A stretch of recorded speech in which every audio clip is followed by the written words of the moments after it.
Airbus Helicopters dilaporkan menawarkan helikopter maritim NH-90 NATO Frigate Helicopter bagi memenuhi keperluan operasi peperangan anti kapal selam atau ASW untuk Tentera Laut Diraja Malaysia TLDM dalam usaha memperkukuh keupayaan maritim negara. Keperluan TLDM bagi helikopter ASW baharu ini dianggarkan melibatkan perolehan sebanyak 4 buah pesawat.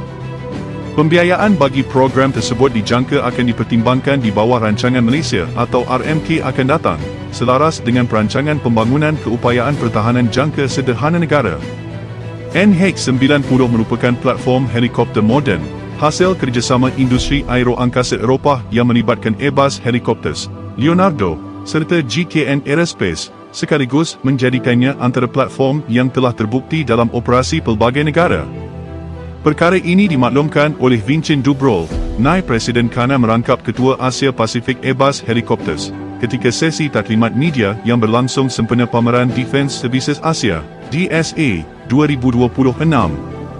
Menurut beliau, Malaysia sebagai sebuah negara maritim memerlukan aset udara yang berkeupayaan tinggi bagi melengkapkan operasi kapal permukaan TLDM, khususnya dalam menghadapi ancaman bawah laut yang semakin kompleks di rantau ini.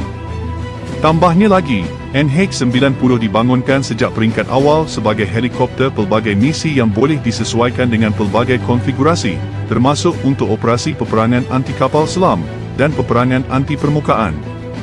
Helikopter ini berupaya melaksanakan keseluruhan rantaian operasi ASW, termasuk pengesanan, pengelasan dan pengenalpastian sasaran sebelum melaksanakan serangan secara autonomi, menggunakan sistem persenjataan yang dibawanya. Dari sudut prestasi, NH-90 mampu beroperasi sehingga kira-kira 4 jam dalam satu sorti, sekaligus memberikan kelebihan dari segi liputan rondaan dan tempoh kehadiran di kawasan operasi. Selain itu, dengan berat maksimum sekitar 11 tan, platform ini berupaya membawa pelbagai sistem penting seperti sonar celup, sonar buoy, radar maritim, serta persenjataan termasuk torpedo ringan. Keupayaan pelbagai peranan yang dimiliki oleh NH-90 membolehkannya digunakan bukan sahaja untuk operasi ketenteraan, tetapi juga bagi misi bantuan kemanusiaan, operasi mencari dan menyelamat, serta sokongan logistik dalam pelbagai situasi. Dalam konteks TLDM, kehadiran helikopter ASW moden dilihat sebagai komponen kritikal dalam memperkukuh keupayaan kapal perang, khususnya bagi memperluas keupayaan pengesanan ancaman kapal selam di kawasan perairan strategik negara. Bagi TLDM, keupayaan helikopter ASW bukan sahaja berfungsi sebagai aset sokongan, malah bertindak sebagai force multiplier yang memperluas keupayaan kapal permukaan dalam mengesan dan menjejak ancaman bawah laut. Ini kerana kapal perang mempunyai had dari segi liputan sensor, manakala helikopter mampu digerakkan dengan pantas ke pelbagai kawasan, sekaligus mempercepatkan proses pengesanan dan tindak balas. Dalam senario operasi sebenar, helikopter seperti NH-90 NATO Frigate Helicopter boleh dikerahkan dari kapal frigate untuk menjalankan rondaan anti kapal selam pada jarak yang lebih jauh daripada kedudukan kapal Indo. Keupayaan ini memberi kelebihan taktikal kepada TLDM dalam mengawal kawasan perairan yang luas, khususnya di laluan strategik seperti Selat Melaka dan Laut Cina Selatan.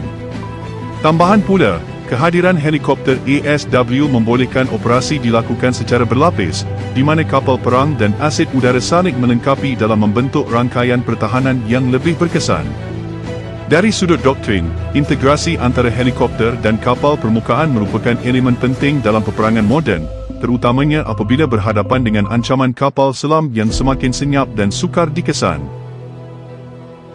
Dengan teknologi sensor yang semakin maju, helikopter ASW moden mampu mengesan perubahan kecil dalam persekitaran laut, termasuk pergerakan akustik yang dihasilkan oleh kapal selam.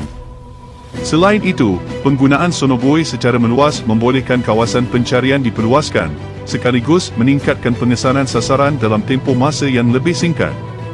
Keupayaan membawa torpedo ringan pula membolehkan helikopter bertindak segera ketika sasaran telah dikenal pasti, tanpa perlu menunggu aset lain untuk melaksanakan serangan. Dalam jangka panjang, perolehan helikopter ASW baharu ini dilihat mampu menutup jurang keupayaan sedia ada TLDM, khususnya dalam menghadapi ancaman bawah laut yang semakin kompleks dan berteknologi tinggi. Walau bagaimanapun, seperti kebanyakan program perolehan pertahanan lain, keputusan akhir masih bergantung kepada keutamaan strategik negara, serta kemampuan keuangan yang diperuntukkan dalam RMK akan datang. Sekiranya diluluskan, perolehan ini dijangka menjadi satu lagi langkah penting dalam usaha Malaysia memperkukuh keselamatan maritim, serta memastikan kedaulatan perairan negara terus terpelihara.